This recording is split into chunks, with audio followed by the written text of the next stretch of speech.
எக்கா திரேஸ்புர பகுதியில் வந்து ரவீந்திரனும் சரியில்லை, மார்ஷலும் சரியில்லை, மார்ஷல் விட்டாலும் சரியில்லை.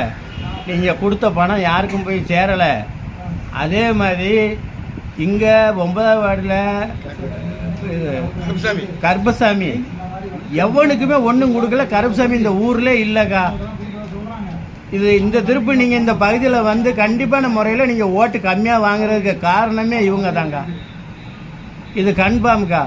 இதை வந்து நான் வந்து உங்கள் அப்பா காலத்தில் இருந்து, உங்கள் அப்பா சேர்மனாக இருக்கும் போதில் இருந்து நான் தொம்மையார் கூட இருந்துக்கிட்டு இருக்கேன், தொம்மன் ஆட்சி கூட நான் இருந்துக்கிட்டு இருக்கேன். ஆனால் இவனுக்கு கையில் இந்த பொறுப்பை கொடுத்ததுனால இவனுக்கு அந்த பணத்தையெல்லாம் சுருட்டிக்கிட்டு வீட்டை பூட்டி போட்டு போயிட்டானுங்கக்கா. இதை நீங்கள் ஒரு நல்ல தீர்வு நீங்கள் செஞ்சு கொடுங்க. இதை வந்து நீங்கள் யார்கிட்ட கேட்கணும்னு சொன்னாலும் இந்த கம்பெனிகளை வந்து நிர்மல்கிட்ட கேட்டுக்கோங்க, இது உண்மையாக பொய்யான்னு.